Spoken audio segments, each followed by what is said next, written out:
नमस्कार। आकाशवाणी से दोपहर समाचार के साथ मैं लवलीन निगम।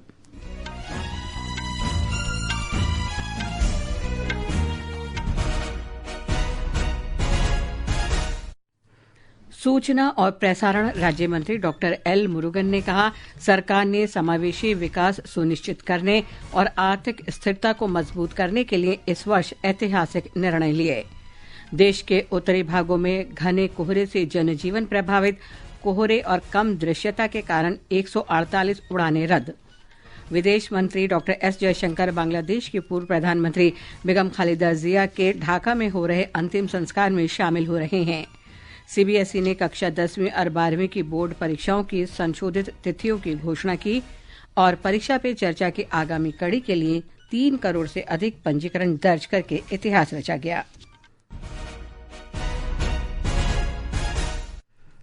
सूचना और प्रसारण राज्य मंत्री डॉक्टर एल मुरुगन ने कहा है कि इस वर्ष सरकार ने कई ऐतिहासिक सुधार किए हैं जो विकसित भारत 2047 की दिशा में देश की राष्ट्रीय यात्रा में महत्वपूर्ण अध्याय जोड़ते हैं। नई दिल्ली में कैलेंडर भारत एट 2026 लॉन्च करते हुए उन्होंने कहा कि ये सुधार समावेशी विकास सुनिश्चित करने, आर्थिक स्थिरता बढ़ाने और देश के दीर्घकालिक विकास के लिए एक स्थायी आधार तैयार करने के स्पष्ट उद्देश्य से प्रेरित हैं। The theme of this year calendar इस वर्ष के कैलेंडर का विषय भारत 2026 है। ये हमारे माननीय प्रधानमंत्री के सेवा, सुशासन और समृद्ध भारत के आत्मविश्वास से भरे क्षण के दृष्टिकोण को दर्शाता है। यह एक ऐसे राष्ट्र को दर्शाता है जो अपनी पहचान में सुरक्षित, अपनी संस्थाओं में मजबूत और अपने दीर्घकालिक दृष्टिकोण में स्पष्ट है। in its long-term vision. इस अवसर पर सूचना और प्रसारण सचिव संजय जाजू ने कहा कि कैलेंडर का डिजाइन बहुत सावधानी पूर्वक तैयार किया गया है और ये सरकार की प्राथमिकताओं को दर्शाता है और सरकार के संचार माध्यम के रूप में विकसित हुआ है। इस कैलेंडर का डिजाइन बहुत सावधानी पूर्वक तैयार किया गया है और यह वास्तव में सरकार की प्राथमिकताओं को दर्शाता है। यह भारत सरकार के संचार माध्यम के रूप में विकसित हुआ है। यह मात्र तिथियों और छुट्टियों की एक सूची नहीं है, बल्कि सावधानी पूर्वक तैयार किया गया एक वृतांत है जो भारत सरकार की प्राथमिकताओं, मूल्यों और उस दिशा को दृश्य और विषयगत रूप से प्रस्तुत करता है जिस दिशा में हमारे राष्ट्र को आगे बढ़ना चाहिए। कृषि और किसान कल्याण मंत्री शिवराज सिंह चौहान ने पंजाब में मनरेगा सहित कई योजनाओं में बड़े पैमाने पर भ्रष्टाचार का आरोप लगाया है। कल भोपाल में संवाददाता सम्मेलन में श्री चौहान ने आरोप लगाया कि वित्तीय धोखाधड़ी के लगभग 10,653 मामले सामने आए हैं, लेकिन राज्य सरकार द्वारा कोई कार्रवाई नहीं की गई है। उन्होंने आरोप लगाया कि मनरेगा के अंतर्गत जिन गतिविधियों की अनुमति नहीं मिली वहां अनियमित व्यय किया गया है। उन्होंने कहा कि श्रमिकों ने शिकायत की है कि उन्हें उनकी मजदूरी का भुगतान नहीं दिया जा रहा है। श्री सिंह ने दावा किया कि पंजाब की 13,304 पंचायतों में से केवल 5,915 पंचायतों का ही ऑडिट किया गया। सूचना और प्रसारण राज्य मंत्री डॉक्टर एल मुरुगन ने आज तमिलनाडु में कानून व्यवस्था की स्थिति पर सवाल उठाते हुए कहा कि डीएमके शासित सरकार में नागरिक सुरक्षित नहीं हैं। राज्य में ओडिशा के एक व्यक्ति पर 4 नाबालिगों द्वारा किए गए कथित हमले का जिक्र करते हुए डॉक्टर मुरुगन ने कहा कि महिलाओं, प्रवासी श्रमिकों, श्रद्धालुओं और यात्रियों की कोई सुरक्षा नहीं है। उन्होंने कहा कि पुलिस रिपोर्ट के अनुसार आरोपी नशे की हालत में थे। डॉक्टर मुरुगन ने कहा कि सुरक्षा और संरक्षण सुनिश्चित करना राज्य सरकार और पुलिस की जिम्मेदारी थी, लेकिन वे इसमें विफल रहे। डिजिटल कॉमर्स के लिए open network ONDC digital commerce को लोकतांत्रिक बनाकर देश के ई कॉमर्स परिदृश्य में क्रांतिकारी बदलाव ला रहा है। वाणिज्य और उद्योग मंत्री पीयूष गोयल ने सोशल मीडिया पोस्ट में कहा कि ओएनडीसी ने पिछले 4 वर्ष में सभी की भागीदारी को सक्षम बनाकर और नवाचार तथा सहयोग को बढ़ावा देकर उत्पादों और सेवाओं के ई कॉमर्स को लोकतांत्रिक बनाया है। प्रधानमंत्री नरेंद्र मोदी ने कहा है कि वर्ष 2025 भारत के लिए सुधारों के वर्ष के रूप में याद किया जाएगा। इस वर्ष विभिन्न सेक्टर में महत्वपूर्ण बदलाव हुए जिनसे देश की विकास यात्रा को गति मिली। सोशल मीडिया पर साझा लेख में प्रधानमंत्री ने कहा कि सरकार ने संस्थाओं को आधुनिक बनाया, शासन को सरल और सुगम बनाया तथा समावेशी विकास की नींव मजबूत की।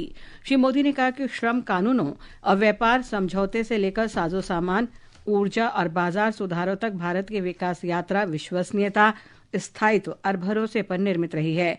श्री मोदी ने कहा कि इन कदमों से 2047 तक विकसित भारत के प्रयासों को मजबूती मिलेगी। ये समाचार हमारी वेबसाइट www.newsonair.gov.in और हमारे न्यूज़ ऑन एआईआर ऐप पर भी उपलब्ध हैं। दोपहर समाचार में आपका फिर स्वागत है।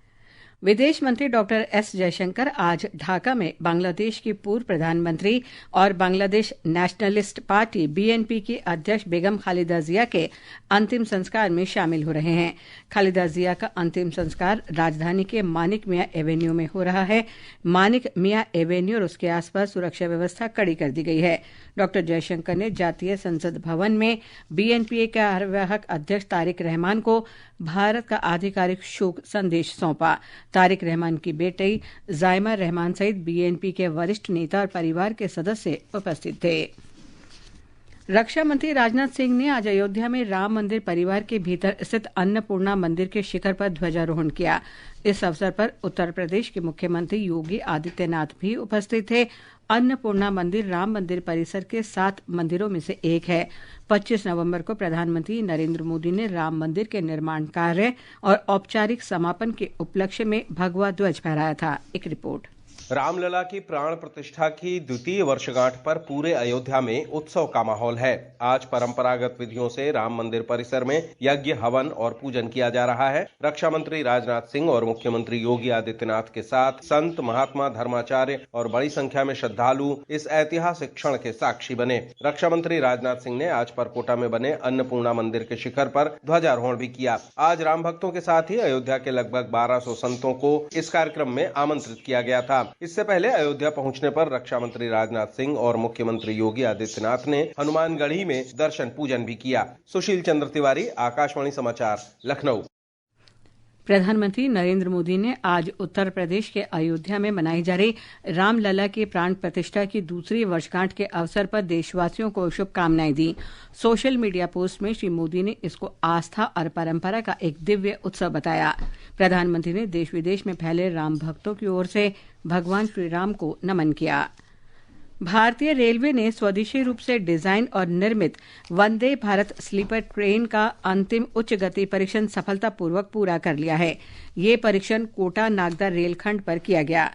रेल मंत्री अश्विनी वैष्णव ने सोशल मीडिया पर पानी से भरे गिलास की स्थिरता का प्रदर्शन करने वाला वीडियो साझा किया। इसमें पानी से भरे गिलास तेज गति पर भी बिना छलके स्थिर रहे। ये इस नई पीढ़ी की ट्रेन की उन्नत सवारी गुणवत्ता, बेहतर सस्पेंशन और तकनीकी मजबूती को दर्शाता है। हमारे संवाददाता ने बताया है कि यह सफलता आत्मनिर्भर भारत की परिकल्पना के अंतर्गत नवाचार, सुरक्षा और स्वदेशी रेल निर्माण को बढ़ावा देने के लिए भारतीय रेल की प्रतिबद्धता को रेखांकित करती है। परीक्षण के दौरान इस्तेमाल की गई 16 कोच वाली वंदे भारत स्लीपर को लंबी दूरी की यात्रा के लिए तैयार किया गया है। इसमें यात्रियों की सुविधा के लिए आरामदायक स्लीपर बर्थ, ऑटोमेटिक दरवाजे, आधुनिक शौचालय, सुरक्षा निगरानी प्रणाली, सीसीटीवी कैमरे और डिजिटल यात्री सूचना प्रणाली शामिल है। इन सुविधाओं का उद्देश्य यात्रियों को सुरक्षित, आरामदायक और विश्व स्तरीय यात्रा अनुभव देना है। परीक्षण के दौरान ट्रेन की तकनीकी जाँच की गयी। इस दौरान ट्रेन की स्थिरता, आपातकालीन ब्रेक, सुरक्षा प्रणालियाँ और अन्य महत्वपूर्ण पहलुओं का मूल्यांकन किया गया। यह जांच रेलवे सुरक्षा आयुक्त की निगरानी में हुई। तेज रफ्तार पर ट्रेन का प्रदर्शन पूरी तरह संतोषजनक पाया गया और रेलवे सुरक्षा आयुक्त ने इस परीक्षण को सफल घोषित किया। दीपेंद्र कुमार, आकाशवाणी समाचार, दिल्ली। भारतीय जनता पार्टी ने आज पश्चिम बंगाल की मुख्यमंत्री ममता बनर्जी की कड़ी आलोचना की है। पार्टी ने उन पर गृह मंत्री अमित शाह को कथित तौर पर धमकी देने का आरोप लगाया है। अमित शाह पश्चिम बंगाल के दौरे पर हैं। भाजपा के राष्ट्रीय प्रवक्ता संबित पात्रा ने भुवनेश्वर में मीडिया से बातचीत में आरोप लगाया कि ममता बनर्जी ने पश्चिम बंगाल के बांकुरा जिले में जनसभा में गृह मंत्री को धमकी दी थी। श्री पात्रा ने कहा कि उन्होंने न केवल गृह मंत्री का बल्कि पूरे देश की जनता का अपमान किया है। उन्होंने आरोप लगाया कि ममता बनर्जी राज्य में तानाशाही चला रही हैं। प्रधानमंत्री नरेंद्र मोदी शनिवार को नई दिल्ली के राय पिथौरा सांस्कृतिक परिसर में पवित्र पिपरवा अवशेषों की प्रदर्शनी का उद्घाटन करेंगे। 19वीं शताब्दी में खोजे गए पिपरवा अवशेषों को गौतम बुद्ध से संबंधित माना जा रहा है, जिन्हें शाक्य वंश द्वारा प्रतिष्ठित किया गया था। मध्य प्रदेश में इंदौर के भागीरथपुरा इलाके में दूषित पानी पीने से 8 लोगों की मौत हो गई। 35 से अधिक लोगों को उल्टी दस्त की शिकायत के बाद अस्पताल में भर्ती कराया गया है। घटना का संज्ञान लेते हुए मुख्यमंत्री डॉक्टर मोहन यादव ने मृतकों के परिवारों को 2 लाख रुपए की अनुग्रह राशि देने की घोषणा की है। उन्होंने अधिकारियों को पीड़िताओं को उचित और गुणवत्तापूर्ण उपचार सुनिश्चित करने के भी निर्देश दिए। घटना की जांच के लिए 3 सदस्यीय जांच समिति का गठन भी किया गया है। जिला प्रशासन और स्वास्थ्य विभाग स्थिति पर नजर रखे हुए हैं। उपचार और जांच प्रक्रिया जारी है।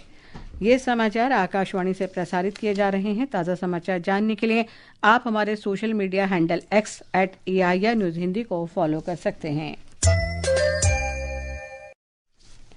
केंद्रीय माध्यमिक शिक्षा बोर्ड CBSE ने कक्षा 10वीं और 12वीं की बोर्ड परीक्षाओं की संशोधित तिथियों की घोषणा की है। CBSE के अनुसार कक्षा 10वीं की परीक्षा जो पहले 3 मार्च को निर्धारित थी, वो अब 11 मार्च को आयोजित की जाएगी। वहीं कक्षा 12वीं की परीक्षा की तिथि 3 मार्च के स्थान पर अब 10 अप्रैल को आयोजित की जाएगी। बोर्ड ने बताया कि प्रशासनिक कारणों से तिथियों में यह बदलाव किया गया है। प्रधानमंत्री नरेंद्र मोदी की प्रमुख पहल परीक्षा पे चर्चा ने ऐतिहासिक उपलब्धि हासिल कर ली है। कल तक 3 करोड़ से अधिक पंजीकरण दर्ज किए गए। शिक्षा मंत्रालय ने कहा है कि भागीदारी का व्यापक स्तर परीक्षा पे चर्चा को एक सच्चा जन आंदोलन साबित करता है। देश भर के छात्रों, अभिभावकों और शिक्षकों ने कार्यक्रम में बढ़ चढ़कर हिस्सा लिया है, जो इसकी बढ़ती लोकप्रियता को दर्शाता है। देश के उत्तरी भागों में घने कोहरे के कारण जनजीवन प्रभावित है। घने कोहरे के कारण आज रेल और हवाई यातायात भी प्रभावित हो रहा है। दिल्ली आने वाली 50 से अधिक रेलगाड़ियां देर से चल रही हैं। कोहरे और कम दृश्यता के कारण आज 148 उड़ानें रद्द कर दी गई हैं। इन उड़ानों में से 78 आने वाली और 70 जाने वाली थीं। मौसम विभाग ने उत्तराखंड के पर्वतीय क्षेत्रों में आज कड़ाके की ठंड और ऊंचाई वाले इलाकों में बर्फबारी की चेतावनी जारी की है। प्रशासन ने लोगों से मौसम की ताज़ा जानकारी लेकर ही यात्रा करने की अपील की है। मुंबई पुलिस ने आज नव वर्ष की पूर्व संध्या पर शांतिपूर्ण समारोह सुनिश्चित करने के लिए पूरे शहर में व्यापक सुरक्षा उपाय लागू किए हैं। तत्काल सहायता के लिए नागरिक पुलिस हेल्पलाइन नंबर 100 या 112 पर संपर्क कर सकते हैं। नए साल का जश्न मनाने वालों की सुरक्षा और सुगम यात्रा सुनिश्चित करने के लिए मुंबई मेट्रो रेल निगम और बृहन मुंबई विद्युत आपूर्ति एवं परिवहन ने घोषणा की है कि मेट्रो 3 एक्वा लाइन की सेवाएं और प्रमुख मार्गों पर अतिरिक्त बस सेवाएं आज रात भर संचालित रहेगी। यह विशेष सेवा आज रात 10:30 बजे शुरू होगी और 1 जनवरी 2026 को सुबह तक बिना रुके जारी रहेगी। भावना, आकाशवाणी समाचार, मुंबई। घरेलू शेयर बाजार के सूचकांक सेंसेक्स और निफ्टी मजबूती के साथ कारोबार कर रहे हैं। नवीनतम सेंसेक्स 596 अंक बढ़कर 85,271 पर और निफ्टी 205 अंक की वृद्धि के साथ 26,144 पर पहुंच गया। अंत में मुख्य समाचार एक बार फिर। सूचना और प्रसारण राज्य मंत्री डॉक्टर एल मुरुगन ने कहा, सरकार ने समावेशी विकास सुनिश्चित करने और आर्थिक स्थिरता को मजबूत करने के लिए इस वर्ष ऐतिहासिक निर्णय लिए। देश के उत्तरी भागों में घने कोहरे से जनजीवन प्रभावित। कोहरे और कम दृश्यता के कारण 148 उड़ानें रद्द। विदेश मंत्री डॉक्टर एस जयशंकर बांग्लादेश की पूर्व प्रधानमंत्री बेगम खालिदा जिया के ढाका में हो रहे अंतिम संस्कार में शामिल हो रहे हैं। CBSE ने कक्षा 10वीं और 12वीं की बोर्ड परीक्षाओं की संशोधित तिथियों की घोषणा की और परीक्षा पे चर्चा की आगामी कड़ी के लिए 3 करोड़ से अधिक पंजीकरण करके इतिहास रचा गया। इसके साथ ही दोपहर समाचार का ये अंक समाप्त हुआ। नमस्कार।